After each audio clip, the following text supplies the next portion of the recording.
好，今天我们来看一个雷奈5000瓦纯正弦波的逆变器，它是72伏变220的。这个逆变器什么问题呢？网友说是它在使用过程中突然冒烟了，然后就不能用了。这个外壳呢我已经打开了，还没有修啊。大概看了一下啊，这几个保险都是烧的。你看这个保险有打黑的，然后这个保险也是有烧黑的痕迹。那接下来我们就用万用表来测量一下它的输入输出。为什么要把壳子打开呢？因为在拆这个壳子的过程中啊，太费事了，占用大家的时间，所以提前把壳子打开了。但是板子并没有修啊。我们现在测量它的输出，大家看啊，有压降，那证明 H 桥的管子有击穿的。来兑换表比测一下，看是几个管子击穿了，还是有压降啊。那至少有2个管子击穿。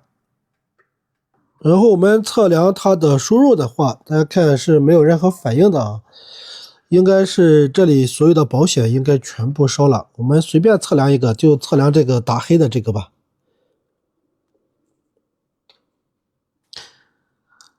大家看啊，没反应，保险是烧了，这些保险应该全烧。翻过来测量一下，好测啊。翻过来看的话，它这个保险的点位啊，好像是换过的。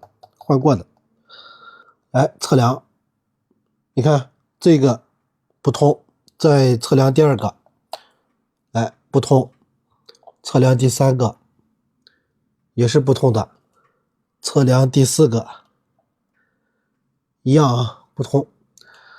前级的4个保险全部烧了。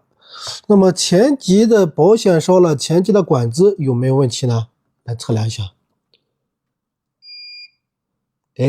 这个是没问题的啊，没问题的。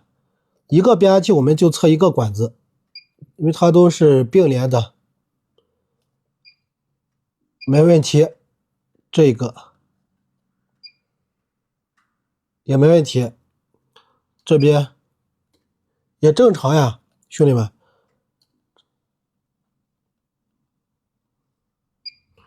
你看管子都正常，那为什么保险都烧了呢？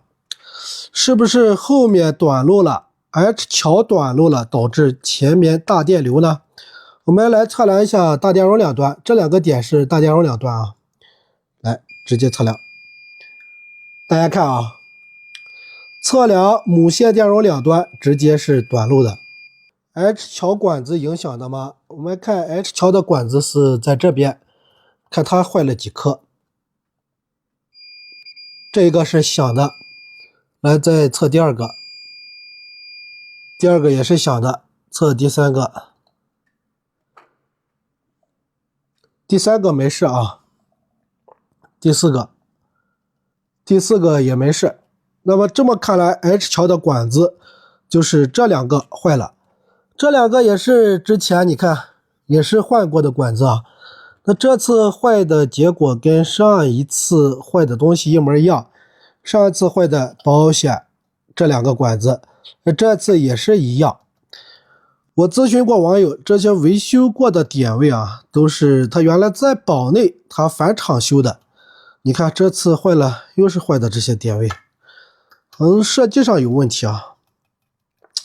那咱们也没办法，还是按照原来的这个方法继续修嘛，对不对？把 H 桥的管子全部给它拆掉，因为 H 桥管子里边有损坏的，我们把所有管子拆掉之后，要查它的驱动电路。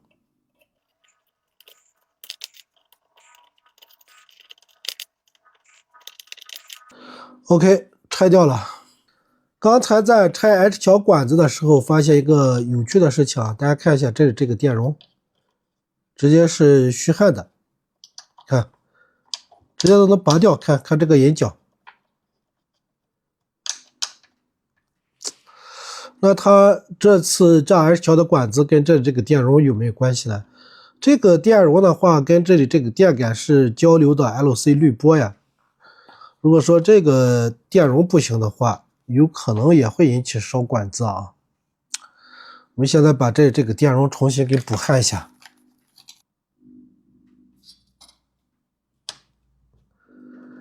OK，H 桥的管子我们拆掉之后啊，这样来测量一下，看它的山极与原极的阻值。来看这个10K， 再来测第二个10K， 然后测这边第三个也是10K， 测第四个也是10K， 那证明什么呢？证明它的半桥驱动芯片应该是没有坏的呀，兄弟们，这就有点奇怪了。那么 H 桥管子拆掉之后，我们再来测这个大电容两端，看还有没有短路。大家看啊，现在是在充电的过程，证明刚才我们测量这里短路是因为 H 桥的管子有2个损坏引起的。这边旧的保险全部拆掉了，我们给它装上新的保险。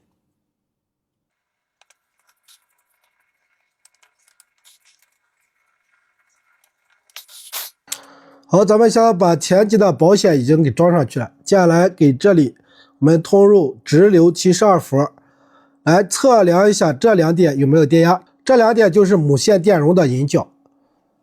好，我们现在开机，屏幕有显示啊，它这里还显示输出226伏，这假的啊！我们现在 H 桥的管子都没有装，咋可能有输出呢？对不对？输入电压是71.2伏，然后我们来测量一下这2个点。大家看啊，母线电容上面的电压是388伏，那证明前极是工作正常的啊。那么 H 桥管子的这个地方，我们刚才测了山极与原极的阻值是10K， 几个管子都一样，驱动应该没啥问题，我们就不测它的波形了。直接来装上管子试一下啊，看运气咋样，大不了炸几个管子嘛，对不对？好的，这边 H 桥的管子我们已经给它装上去了，接下来我们给这边通入72伏的直流电，然后来开机试一下，看有没有220伏，看它炸不炸机。3、2、1，开。是表笔没插好还是怎么回事？没反应啊，兄弟们。没有输出。刚才我们把 H 桥的管子装上去之后，开机的话没有输出220伏啊，所以我们现在把这个小板拆下来，这就是 H 桥的驱动小板，拆下来看一下啊，看有没有坏的地方。这一个跟这一个是2个半桥驱动芯片，那么我们刚才测 H 桥的管子山极原极那个阻值都正常，我估计这2个管子应该是没问题的。然后主要来看一下单片机的供电以及单片机本身啊，看有没有损坏。那么我们现在来查一下这个驱动小板，就先从供电开始查。这边这个电容呢，就是输入的滤波电容。我们先来测一下这个电容两端，它的值是不是正常的。有充电过程，应该是正常的。那么电从这个电容进来，经过这里这个芯片，它是一个3角稳压 AC 啊，经过它，然后经过这个电容滤波就输出一个5伏。我们现在来测一下这个电容两端，看它的值是多少。大家看22欧。那现在要么是这个芯片损坏了，要么是单片机损坏了。我估计这个单片机损坏的几率比较高啊。如果说单片机损坏的话，咱们又白劳动了。那么现在我们就先把这里这个3角的稳压芯片先给拆掉。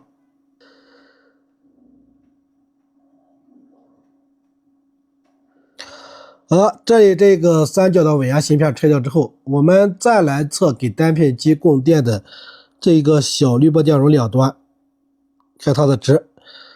大家看啊，还是22欧，那证明什么？单片机挂了啊！你看忙活了半天，最终又是因为单片机而翻车，我真是服了。这种驱动小板又买不到，你说如果是半桥驱动芯片坏的话还可以买到，一般情况下都是这两个半条驱动芯片损坏，但是这个我们测量它是没有损坏，但是单片机坏了。那单片机坏了，这里边又带着程序，没办法修了。这个逆变器的维修过程就给大家分享到这里，又是一个失败的案例。